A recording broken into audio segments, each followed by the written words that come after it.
Olá, meu povo querido de Itajaí, estamos de volta com o nosso programa A Cidade em Debate, fazendo entrevistas, trazendo muita informação para você. Como você sabe, a eleição está se aproximando e eu decidi que não serei candidato nesta eleição, exatamente para atender o chamado do povo, que é para a eleição municipal em 2024. Mas nesta eleição eu sou eleitor, assim como você, e estou escolhendo, selecionando com bastante critério os meus candidatos. Nós estamos recebendo hoje, vamos conhecer um pouco mais, o Coronel Mocelin. Comandou o nosso Corpo de Bombeiros aqui de Itajaí por mais de 16 anos, é deputado estadual e agora é candidato a deputado federal. Mocelin, seja muito bem-vindo ao nosso programa Cidade em Debate, é uma honra recebê-lo aqui. Eu é que me sinto honrado estar aqui contigo hoje. Você que, desde que eu cheguei aqui em Itajaí, eu acho que lá em 97, já tivemos muitos diálogos, principalmente na época da TV, da rádio, era muito frequente. Então, eu te conheço daquela data e a gente também tem uma admiração muito grande pela tua pessoa. Uhum. De onde é o Mocelin? Então, muito bem. Eu sou natural de São Miguel do Oeste, nasci lá a 15 quilômetros da cidade, trabalhei na roça até os 18 anos, onde depois fui servir o exército e lá em casa não tinha nem energia elétrica, para ter uma ideia. Fui conhecer a cidade com 10 anos de idade. E a energia elétrica lá em casa, eu ajudei a puxar os fios com 15 anos de idade. E depois do exército, entrei na Polícia Militar em Chapecó, fui soldado da polícia, fui cabo da PM lá. E ano seguinte eu passei no vestibular da CAF, na época, que era o curso de formação de oficiais.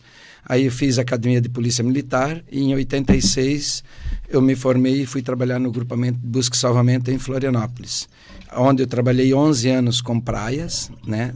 Exclusivamente com praia.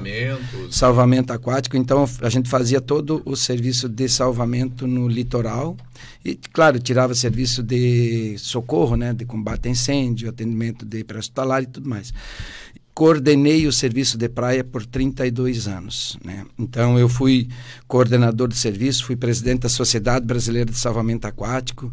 Na época, em 97, pessoal que não conhece um pouco da história, morriam em média 7, 8, 9 pessoas por praia. Era mais de 100 mortes por afogamento que a gente tinha no nosso litoral.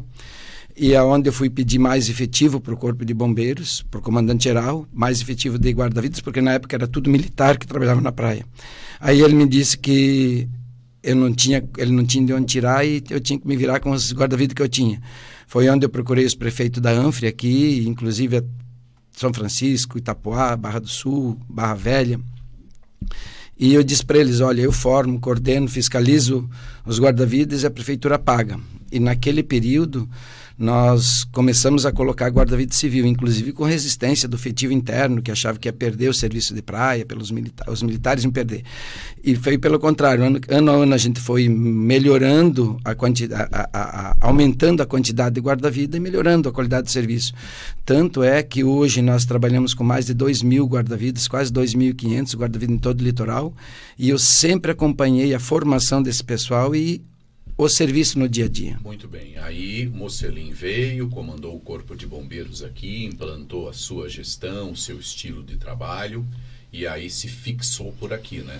Então, você mora hoje na região do bairro Fazenda de Itajaí? Eu morei, quando eu vinha para cá, eu morei no São João. Daí eu comprei um terreno ali no bairro Fazenda, no Fazendinha, na Rua da Natação Trampolim, em 99 e final de 99 fui morar para lá. E estou até hoje morando ali. Mora ali. Mas hoje o senhor é deputado estadual também, né? Uhum. Por que o Coronel Mocelin, já com a vida encaminhada, já com uma estabilidade de vida, decide vir participar da política? Então, às vezes eu também me pergunto, porque às vezes eu acho que o teu destino não é você quem decide, né? Às vezes tem uma força maior que nos impulsiona a fazer mais alguma coisa. E a gente tem às vezes um propósito. Eu sinto isso que não foi uma vontade minha. Até porque eu já tinha 36 anos de efetivo serviço militar, eu ia, a gente chama de ir para a reserva, como se fosse aposentar, ia voltar a dar aula na faculdade, eu dava aula na faculdade de Sinergia aqui em Navegantes, da Direito Ambiental, eu era o presidente da Sociedade Brasileira de Salvamento Aquático, onde a gente representava o Brasil no mundo todo na área de salvamento, E eu disse, eu vou me dedicar a essa área que eu gosto, né? Dar palestras, cursos, dar aula na faculdade. E aí o pessoal nosso começou a me pedir, não, tu tem que ser nosso representante, até pelo trabalho que a gente desenvolveu. Eu tinha O pessoal nosso que o senhor fala é quem? Os bombeiros militares, os guarda-vidas, os bombeiros comunitários, a polícia militar. É porque todos os cursos de 86 até 2015, mais ou menos, porque em 2015 eu assumi o comando geral do Corpo de Bombeiros, daí eu não consegui mais dar aula. Mas todos os cursos, soldado, cabo, sargento, oficiais, eu dava aula para eles. Mínimo salvamento aquático, salvamento de altura, mergulho, fora os cursos de especialização especificamente. Então, todos os bombeiros do estado me conhecem, muitos oficiais da polícia também, então eles começaram a insistir para que eu fosse o representante deles na Assembleia. Aí, depois de uma certa resistência, nem queria ouvir falar nessa ideia, mas depois eu fui, o que eu vou fazer? Ficar, de repente, eu acho que eu poderia contribuir mais um pouco. Daí eu aceitei a proposta, disse, se vocês me ajudarem, eu aceito a proposta, né? E aí, com 18 mil reais que eu usei de vaquinha virtual, mais R$1.000 que eu coloquei na campanha, a gente fez 45 mil votos e hoje a gente tenta representar não só a segurança pública, que é a minha área, mas toda a nossa região, o estado de Santa Catarina, porque as propostas, as demandas aparecem todo dia. Mocelin, e família? Então, eu sou casado há 35 anos, tenho 3 filhas, agora tenho uma netinha de 7 meses, e às vezes a gente diz que nós somos em 10 irmãos, né? Na minha família maior. 10 irmãos. 10 irmãos, e a gente vê que a família é a base da sociedade. A gente questiona muito a transferir para as escolas a educação. É na família que se educa. Nas escolas aprende português, matemática, outras matérias. Ensina, exatamente. Mas, claro, hoje o professor tem que fazer tudo. Desde o prézinho, né? Desde do jardim de infância lá, na creche, eles já transferem para o Estado a educação dos filhos. Isso eu acho que é um perigo muito grande. Nós temos que voltar a ter a base familiar realmente na educação, mas infelizmente às vezes os pais não são exemplos para os filhos. A gente entende que primeiro tu tem que ser o exemplo, primeiro tu tem que dar o exemplo para depois cobrar dos outros. Eu procurei dentro da minha carreira toda fazer isso, inclusive agora como parlamentar, usando apenas 12%, 13% dos recursos que eu poderia utilizar na Assembleia, para dar o exemplo. Primeiro disse, olha, vamos fazer o certo para depois cobrar o certo dos outros. Esse é o meu modo de ver. O senhor é econômico? Dentro do meu mandato... Ou é deputado gastador? Então, eu tinha direito a gastar R$500 mil por ano de verba de gabinete. Eu usei em média de 50, 55 mil por ano. Eu gastei 10, 12%. Eu tinha direito a usar 22 funcionários. Eu usei 11. Eu usei metade exatamente. Só esse ano agora, nesses últimos 6 meses, que a gente está colocando um pouco a mais, para ter uma estrutura também, porque senão a gente fica atrás não consegue cobrir. Inteiro. Exatamente. Eu sempre pensei assim, e isso eu acho que todos deveriam pensar, principalmente quem trabalha no órgão público, quem utiliza recurso público para administrar. O meu dinheiro, eu faço o que eu quiser com ele. Não é verdade? É meu dinheiro. Se eu quero doar, se eu quero fazer uma viagem, eu faço o que eu bem entender dele. Mas o teu dinheiro que eu pego emprestado para administrar, eu tenho que tomar muito mais zelo, não é verdade? Eu tenho muito mais do que o meu próprio. Então, dinheiro público, dinheiro proveniente do imposto, não é dinheiro de ninguém. É dinheiro que eu peguei emprestado de alguém para administrar. Então, eu tenho que tomar muito mais zelo com esse recurso do que o meu dinheiro próprio. É por isso que a gente toma muito cuidado na questão diária. Eu gastei em média de 2 a 3 diárias por ano em viagem, que sempre que eu ia para o oeste, eu dormia lá na casa da minha mãe ou na casa dos meus irmãos, eu nunca peguei diária. Só quando fosse para Brasília, pegar hotel, que daí a gente tinha algum gasto maior, a gente pegava. Isso é respeito com o dinheiro público. Bom uso do dinheiro público. O senhor usa o seu carro também? Sim, eu sempre usei meu carro. Nunca usei. A Assembleia tem carro para cada deputado. Teria disponibilidade. Eu, por exemplo... Corolla, né? Isso.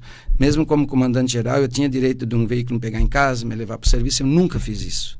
Porque eu acho que se eu não der o exemplo, como eu acabei de falar, se eu não der o exemplo, como é que eu vou cobrar dos outros? Eu acho que primeiro é nesse sentido, porque quando a gente se propôs, quando a gente se propôs a ser candidato, a deputado, a gente sabe que o político muitas vezes ele tem uma má fama. Inclusive aqui em Itajaí, um senhorzinho de meio de idade, assim, né, que me conhecia bem, ele me disse assim: Mocelin, mas o senhor que teve uma carreira tão brilhante no bombeiro, agora o senhor vai se sujar na política?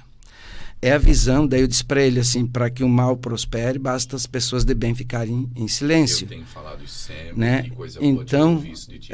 Então, se nós não nos colocarmos à disposição para ajudar a administrar o Estado, de criar as leis, alguém vai estar fazendo isso por nós. E se as pessoas de bem não estiverem lá, alguém vai estar nos administrando, porque a vida em sociedade é uma vida que a gente é administrada por políticos, não é verdade? Eu tenho falado isso direto para as pessoas que me acompanham nos 5 anos que a gente está na política. É possível sim fazer política pura, limpa, sem se vender, sem se corromper, votar no que é bom, rejeitar o que é ruim, e o nosso mandato provou isso, né? Agora, se as pessoas de bem se afastarem da política, eleição vai ter de qualquer jeito. Exatamente. Pessoas vão ser eleitas. Então, se você está revoltado com a política, não quer votar em ninguém, não quer participar, você está fazendo exatamente o que o corrupto quer, porque ele compra voto, tem quem vende voto, ele se elege e você vai ficar pagando ele por mais 4 anos. Então qual é o movimento que nós temos que fazer? Inverso do que tem acontecido. Pessoas de bem não é se afastar da política, é participar da política, estando ativo, sendo candidato ou apoiando alguém e cobrando depois da pessoa atitudes éticas, íntegras. E aí a gente vai evoluir e vai evoluir muito, né? Mocelin, eu te pergunto, religião. A minha família é católica, já vindo dos pais, dos avós, bisavós, eu acredito, né? Então eu sempre participava todo domingo da missa, fui batizado, crismado dentro da Igreja Católica. Mas eu respeito qualquer religião que faça o bem. Eu acredito que todas as religiões, ela tem um fim de ajudar as pessoas a crer num ser superior, crer que a gente está aqui por um propósito, não simplesmente eu critico a outra religião que eu não pertenço. Eu acho que todas elas têm elas têm um bom propósito. Então, eu não discrimino qualquer tipo de religião. Até porque quando você se elege vereador, se elege prefeito, se elege deputado, você foi eleito por todas as pessoas que compõem a sociedade. Exatamente. E quando você está lá, você tem que representar os interesses políticos da cidade. E a cidade é formada por todas as religiões, por todas as pessoas. Exatamente. Então não dá para você, ou não deveria pelo menos, você ser eleito e você trabalhar só para um grupo, só para uma classe de pessoas, ou só para uma religião. Até, inclusive, quem não votou em você passa a ser teu patrão. Então você tem que respeitar todos, né? E eu fico feliz em ouvir isso do senhor. Política. Então, complementando aquela conversa anterior, é que o político ele representa uma categoria, assim como o policial, como o bombeiro. Quando um faz a coisa errada, todos fazem errado, está entendendo? Quando um político comete algum ato de corrupção, todo político é corrupto. Esse, infelizmente, é o que a gente percebe, né? Mas, como você mesmo comentou... Você quer dizer que as pessoas pensam assim, né? Isso. Que quando um comete, corrupto, a política isso, é tudo corrupto. Exatamente. E não é. Eu quero até aproveitar para dizer, você é corrupto? Não, né? Provavelmente você respondeu que não é corrupto. Assim como você não é corrupto, eu não sou, o Mocelin não é, muitos de nós não somos. Entendeu? As pessoas não são todas iguais. E não precisa estar na política para ser corrupto. Não, e dá para fazer política pura, limpa, sem se vender, sem se corromper. A gente tá se quiser olhar no meu... acho que é possível acessar o imposto de renda, né, de todos os políticos. O meu patrimônio em 2018 é o mesmo de hoje. E eu não tenho saldo quase na conta, que as despesas são muitas. Então, eu acho que estando na política, ficar rico é difícil. Porque os pedidos de ajuda... É sério, né? Lógico, né? Mas daí pode ir em qualquer lugar. Tu vai assaltar um banco, também tu vai ficar rico. Tem gente que entra lá com outras intenções, né? Infelizmente. Eu estava conversando aqui com um candidato a governador e ele falou uma frase muito bacana. Ele disse assim, o que nós temos visto na política é políticos profissionais para ajeitar suas vidas. E nós estamos propondo diferente. Nós primeiro ajeitamos a nossa vida e somos profissionais para depois entrar na política e poder trabalhar pela sociedade, pelo povo. Exatamente. E não visualizando só o seu bolso, os interesses dos seus grupinhos políticos e econômicos. Bem isso, né? Até porque eu tenho eu acho que eu tenho um bom salário como oficial da reserva, então eu não dependeria da política, né? E até por isso que a gente sabe que, estando lá, o trabalho é grande, mas a gente é recompensador, não financeiramente. Mas como você falou, na questão de política, a vida em sociedade, ela depende da política, né? E aí, na questão, não só da questão da legislação, de criar leis é uma das funções de um parlamentar, do político, mas principalmente é ouvir as demandas da sociedade. Eu passo o dia inteiro ouvindo, recebendo demandas e levando para quem tem a obrigação de executar. Então, por dia, chega a ter 3, 4 prefeitos, entidades de classe, que a gente leva para os secretários, agenda reunião com o governador, e nós somos, vamos dizer assim, o braço da sociedade, é a voz de quem não tem a voz para chegar até onde quem precisa, para atender as demandas dele. E isso eu acho que a principal função da política principalmente de parlamentar, né? O executivo, todo mundo sabe qual é a função, né? De um prefeito, de executar a obra do Estado, são execução. Mas o parlamentar que promete fazer alguma coisa já desconfia, porque ele não tem tinta na caneta. Tem as emendas parlamentares, que só aqui em Itajaí a gente botou mais de 4 milhões, a gente botou 15 milhões na região da Anfre, emendas parlamentares. Mas isso é o mínimo que o político faz em relação ao que tem de demanda para receber e ouvir das pessoas. Vamos dar um exemplo aqui em Itajaí do Pequeno Anjo, que eu acho bem característico.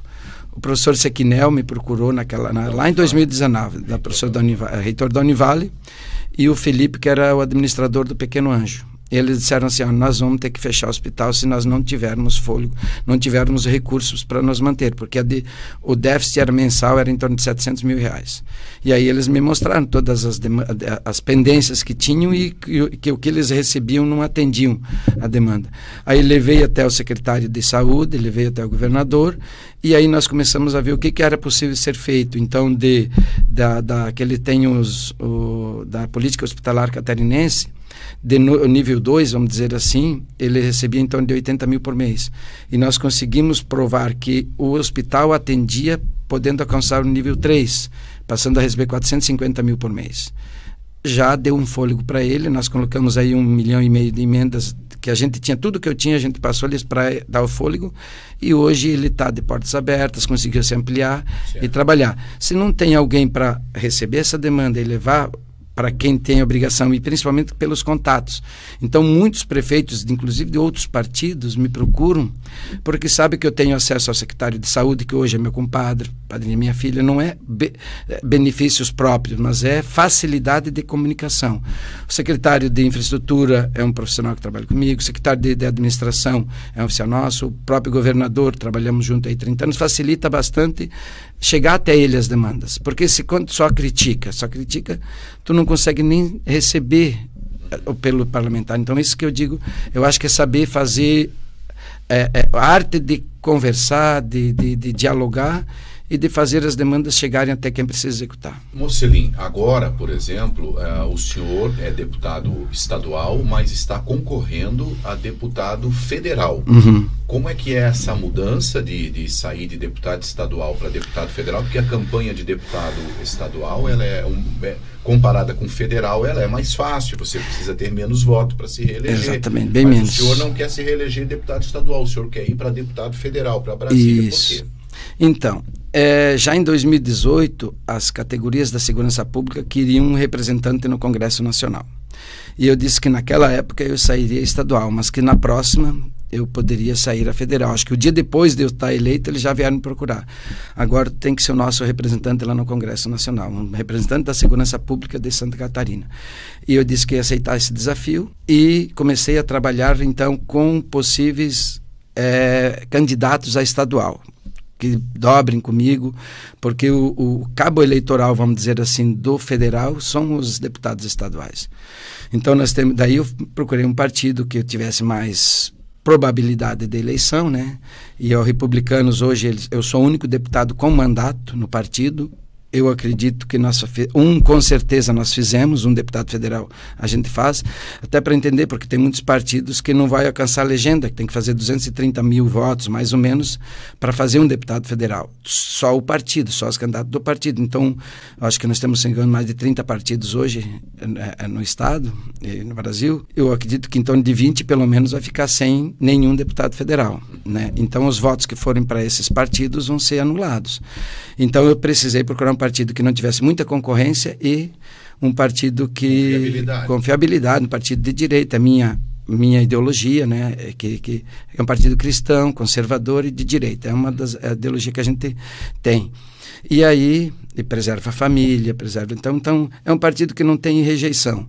E aí eu comecei a trabalhar justamente, não apenas por isso, porque eu acho que as demandas, eu comecei a analisar as demandas que tem dentro da sociedade, a maioria delas é em Brasília que se discute, né? O pessoal me procurava para trabalhar sobre trânsito legislação federal. Trabalhar sobre segurança pública, principalmente nas questões de legislação penal, sobre o crime, tudo é federal. Trabalhar sobre educação. Até, desculpa te interromper, Mocelin, mas, pessoal, olha a importância que tem o teu voto em deputados, principalmente deputado federal, senador. São eles lá no Congresso que fazem as leis. Às vezes a gente reclama que o bandido sai da delegacia primeiro do que a vítima. Isso. A lei é feita lá em cima. Olha a importância de você dar um voto certo em pessoas competentes, para que possa ter mudança disso. Se não, meu amigo, a própria Constituição da República, que dita as regras básicas, as bases da sociedade, é feita no Congresso Nacional. Então os deputados têm que ter estudo, têm que ser competentes, têm que saber o que estão fazendo e principalmente você saber quem eles são e o endereço deles, né? Para poder cobrar atitudes corretas de cada um deles. Nós tentamos lá botar uma disciplina de empreendedorismo, de educação financeira nas escolas. Não, é legislação federal. Então, a maioria das legislações que afetam a sociedade, de uma forma geral, está no Congresso Nacional. E a gente aqui está em Itajaí já há mais de 30 anos sem um representante no Congresso Nacional. Então, por isso que a gente já se dispôs a trabalhar lá, e inclusive na questão das emendas parlamentares, um deputado estadual tem média de 8 milhões por ano, e um deputado federal tem 60 milhões por ano. Eu acredito que a gente possa ajudar, inclusive, com emendas na nossa região, muito mais do que a gente consegue ajudar aqui na Assembleia. O senhor eleito deputado federal, o senhor vai ter um compromisso com a nossa cidade de Itajaí, com a nossa região? O senhor vai nos ajudar? Eu não vou ajudar lá só lá, mas como eu já estou ajudando aqui, né? Você mesmo já sabe quantas vezes fomos lá na infraestrutura, no governo do estado, na questão da Antônio Raio, da Jorge Lacerda, aqui no Contorno Sul, a questão do túnico, agora parece que a coisa vai andar. Enfim, em todas as demandas dos Hospital Marieta, eu estava toda semana quase lá na saúde para ver aquela obra. Para quem não sabe, ela está concluída, né? Aquela ala Madre Teresa está concluída. Agora nós conseguimos mais 40 milhões de reais do governo do estado, que já foi repassado para o hospital para comprar os equipamentos para equipar. E o mais é a questão agora do hospital adquirir os equipamentos, instalar e passar a operar todo o hospital. Então, essas demandas, todas elas, a gente sempre atendeu. Então, como eu moro aqui, a gente atende aqui, inclusive na questão das emendas, a PAI aqui, a gente todo ano já passou emenda, colégios cívico-militar, a gente colocou 400 mil ali também. Então, em diversas demandas que apareceram, que surgiram, a gente sempre levou. E lá, com certeza, a gente vai tentar ajudar muito mais do que a gente está ajudando hoje. Dentro das possibilidades que um parlamentar tem, nós vamos procurar atender todas essas demandas. A gente sabe que tem muitas... Pelo menos você vai saber que vai ter um gabinete onde você sai daqui e vai bater naquele gabinete que vai estar de portas abertas e de lá irradia para os demais parlamentares. Porque a gente sabe que um deputado sozinho é difícil de fazer a coisa. Mas 513, mas daí a gente pode começar a trabalhar dentro do partido, que os republicanos hoje tem 43 deputados federais e a meta é chegar a 50, então já dá uma boa base, né? E dali buscar os demais parlamentares, a bancada catarinense. Então a gente tem uma boa experiência, não só dos 4 anos aqui como parlamentar, mas a minha carreira toda de 36 anos de vida pública, me deu uma base de saber, porque eu estava quase toda semana em Brasília como comandante-geral, buscando as demandas que tinha da corporação. Então a gente conhece muito bem como é que funciona lá em Brasília. Muito bem, Mocelin, eu vou deixar agora para você olhar para o teu eleitor e pedir o voto para o teu eleitor e para as pessoas que me acompanham também nas redes sociais. Fique à vontade para pedir o voto. Eu quero agradecer então essa oportunidade. Eu até questiono o que é o voto, né? O voto é uma procuração que alguém dá para representar na Assembleia Legislativa, no Congresso Nacional. Então eu espero ter a confiança de vocês entregarem essa procuração através do voto para eu representá-los no Congresso Nacional a partir do ano que vem. E eu espero fazer jus a essa confiança, esse voto de confiança, porque hoje, como nós falamos, já estamos há muito tempo sem nenhum deputado federal. E eu estou saindo candidato a deputado federal não para fazer legenda para outros parlamentares, e sim para me eleger, para estar representando aqui a nossa região da Anfre, Itajaí e Santa Catarina dentro do Congresso Nacional. Então, se eu puder contar com essa confiança, o meu número é 1000-1000, um número fácil de ser lembrado. No dia 2 de outubro, vocês estarem aqui, nós estarmos eleitos e bem representar Itajaí, nossa região. Nós conversamos com o candidato a deputado federal, Onir Mocelin, Coronel Mocelin, aqui de Itajaí, atual deputado estadual, uma pessoa a qual eu tenho já uma amizade de muitos anos, mais de 2 décadas. Conheço, confio, sei que é uma pessoa íntegra, que é uma pessoa séria, um homem de família, um homem de respeito e com certeza merece aí a nossa confiança, merece o nosso voto. Ficamos por aqui com o nosso programa A Cidade em Debate. Até o próximo programa, se Deus permitir.